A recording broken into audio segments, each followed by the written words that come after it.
বিজয় র্যালির কারণে রাজধানীতে যানজট, দুঃখ প্রকাশ বিএনপির। জানাবো ত্রয়োদশ জাতীয় সংসদ নির্বাচন, রাজনীতি গড়ালো ভোটের মাঠে। এবং সর্বশেষ জানাবো 10 বছরের সাজা থেকে খালাস আলোচিত ঠিকাদার জি.কে. শামীম। শুনছিলেন সংবাদ শিরোনাম, এবারে বিস্তারিত। বিজয় র্যালির কারণে রাজধানীতে যানজট, দুঃখ প্রকাশ বিএনপির। বিজয় র্যালি চলাকালে ঢাকাবাসী যানজটে পড়ে দুর্ভোগ পোহাচ্ছেন ঘটনার দুঃখ প্রকাশ করেছেন দলটির সিনিয়র যুগ্ম মহাসচিব অ্যাডভোকেট রুহুল কবির রিজভী। রিজভী বলেন, গত বছর জুলাই আগস্টে ছাত্র জনতার গণঅভ্যুত্থানে আওয়ামী ফ্যাসিবাদের পতন হয়, ছিল ফ্যাসিবাদের পতনের বর্ষপূর্তি। 6ই আগস্ট ফ্যাসিবাদের পতনের বর্ষপূর্তি উপলক্ষে বিএনপির উদ্যোগে নয়াপল্টনে বিএনপির কেন্দ্রীয় কার্যালয়ের সামনে থেকে শাহবাগ পর্যন্ত বিজয় র্যালি অনুষ্ঠিত হয়।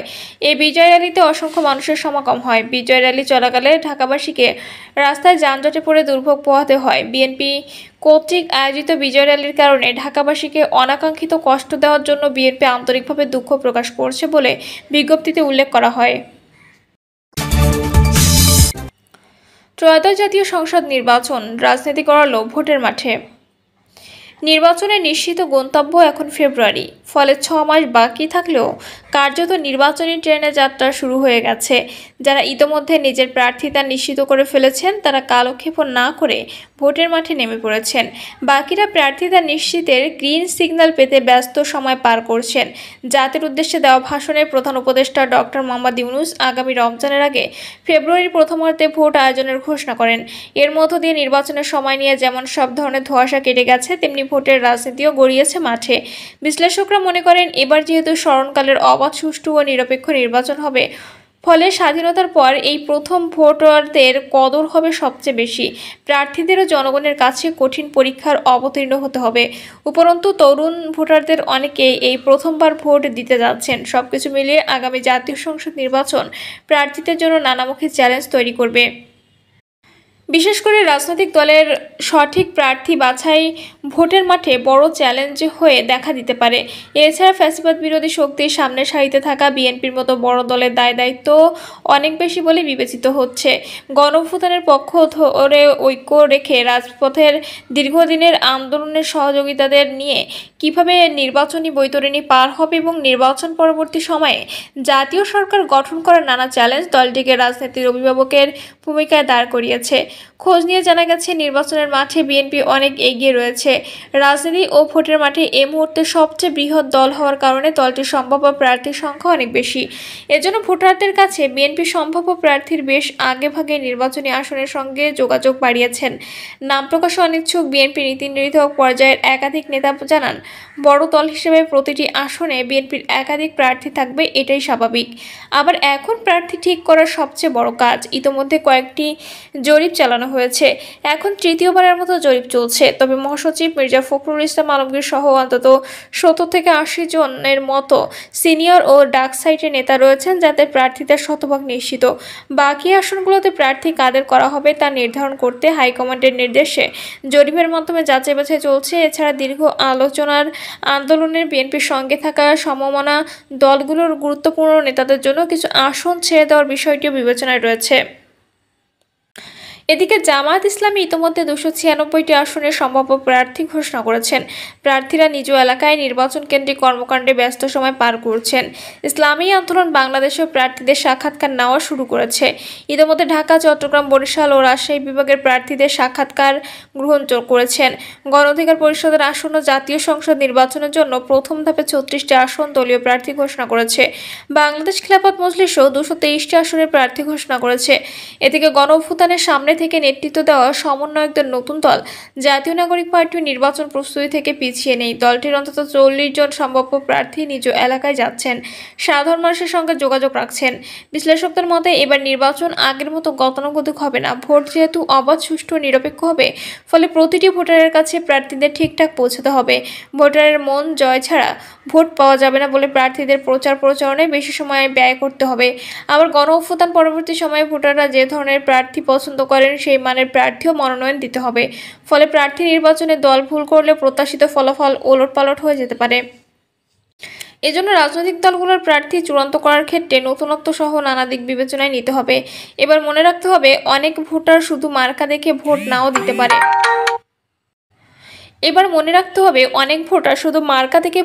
দিতে পারে। বিশ্লেষকরা মনে করেন এসব বিষয় বিবেচনায় নিয়ে প্রার্থীদের গণমানুষ ও তারুণের সঙ্গে সম্পৃক্ততা থাকতে হবে। এছাড়া রাজনৈতিক দলকে প্রার্থী নির্ধারণের ক্ষেত্রে তার ডেলিগেশন সততা ও যোগ্যতাকে অগ্রাধিকার দিতে হবে। দেখতে হবে গত 15 বছরের লড়াইয়ে সে ছিল কিনা। এখন মানুষ দেখতে চায় যারা প্রার্থী হবেন তাদের নেতৃত্ব, যোগ্যতা, ভীষণ এবং দক্ষতা। বিশ্লেষকরা আলো বলেন, গত 1 বছরের রাজনৈতিক মাঠ উন্মুক্ত হয়ে গেছে। এই উন্মুক্ত মাঠে খেলার ধরন কি হবে, খেলাটা কার পক্ষে যাবে তা অত সহজে আগে প্রাক্কলন করা কঠিন। এর ফলে রাজনৈতিক দলগুলো অনেক ভুল করে ফেলতে পারে। যদি অভিজ্ঞ লোক রাজনৈতিক দলগুলোর পাশে না থাকে তাহলে সিদ্ধান্ত গ্রহণের ক্ষেত্রে ভুল হয়ে যেতে পারে। এই কারণে নির্বাচনে দলের ব্যাপক গ্রহণযোগ্যতা থাকা সত্ত্বেও প্রার্থীর অগ্রহণযোগ্যতার কারণে ফলাফল সেভাবে পক্ষে নাও আসতে পারে। এবার যারা ভালো ও গ্রহণযোগ্য প্রার্থী দিতে পারবে তারাই জয়ের পথে এগিয়ে যাবে। রাজনৈতিক বিশ্লেষক, ঢাকা বিশ্ববিদ্যালয়ের রাষ্ট্রবিজ্ঞান বিভাগের অধ্যাপক কাজী মোহাম্মদ মাহবুবুর রহমান বলেন, গতানুগতিক ধারায় যে নির্বাচনী প্রচারণা চলে আসছিল সেটা এবার পরিবর্তিত হয়ে যাবে। সোশ্যাল মিডিয়া পুরো নির্বাচন জুড়ে ব্যাপকভাবে প্রভাব বিস্তার করতে সক্ষম হবে। এটা নিয়ন্ত্রণ করার কাঠামো আমাদের এখনও তৈরি হয়ে ওঠেনি। এটি সরকার ও নির্বাচন কমিশনের জন্য বড় ধরনের চ্যালেঞ্জ। এছাড়া এবার রাজনৈতিক দলগুলো থেকে প্রার্থীতা নেওয়ার ক্ষেত্রে নতুনত্ব আসতেই হবে। পেশি শক্তি এবং আর্থিক কারণে আগে যেমনভাবে প্রার্থী হতো এবার তা নাও হতে পারে। এবার প্রার্থী মনোনয়ন যেসব বিষয়ে প্রাধান্য পাবে সেগুলো হলো গণমানুষ ও তারুণের সঙ্গে সম্পৃক্ততা এবং রাজপথের আন্দোলনের ভূমিকা। জানতে চাইলে বিএনপির স্থায়ী কমিটির সদস্য আমির খসরু মাহমুদ চৌধুরী বলেন, দলের সম্ভাব্য প্রার্থীরা সারা দেশে সব সংসদীয় আসনে নির্বাচনের প্রস্তুতি এগিয়ে নিচ্ছেন। বিএনপি আগামী জাতীয় সংসদ নির্বাচনের জন্য পুরোদমে প্রস্তুত। সবাই নিজ নিজ অবস্থান থেকে নির্বাচনের প্রস্তুতি জোরদার করছেন। তিনি বলেন, বিগত 3টি জাতীয় নির্বাচনে দেশের মানুষ ভোট দিতে পারেননি, তাই ভোটারদের মধ্যে নির্বাচন নিয়ে ব্যাপক আগ্রহ রয়েছে। বিএনপি এবার ত্যাগী এবং অধিকতর গ্রহণযোগ্য জনপ্রিয় নেতাদের প্রার্থী দেবে, তাই সর্বজন গ্রহণযোগ্য প্রার্থী দেওয়ার ক্ষেত্রে অধিকতর যাচাই বাছাই করা হবে। জামায়াত ইসলামী নায়েবে আমির ডক্টর সৈয়দ আব্দুল্লাহ মোহাম্মদ তাহের বলেন, জামায়াত ইসলামী একটি নির্বাচনমুখী দল। অতীতে সব গ্রহণযোগ্য নির্বাচনে জামায়াত ইসলামীর অংশগ্রহণ ও জাতীয় সংসদ প্রতিনিধিত্ব ছিল। সারা দেশে জামায়াত ইসলামীর নির্বাচনী প্রস্তুতি চলছে। তবে সুষ্ঠু, নিরপেক্ষ ও গ্রহণযোগ্য নির্বাচনের লক্ষ্যে রাজনৈতিক দলগুলোর জন্য লেভেল প্লেইং ফিল্ড তৈরি করতে হবে। ইসলামী আন্দোলনের মহাসচিব মাওলানা ইউনুস আহমদ বলেন, 1 বাক্স ভোট নীতি নিয়ে আমরা দৃঢ় আশাবাদী। এখন আমাদের মতো করে দল গোছানোর জন্য প্রার্থী ঘোষণা করব। তারা প্রচারণা সহ সার্বিক প্রস্তুতি গ্রহণ করবেন। নির্বাচনের আগে জাতীয় স্বার্থে কোনো দলকে কোনো আসন ছেড়ে দিতে হবে নির্দ্বিধায়, তা আমরা করব।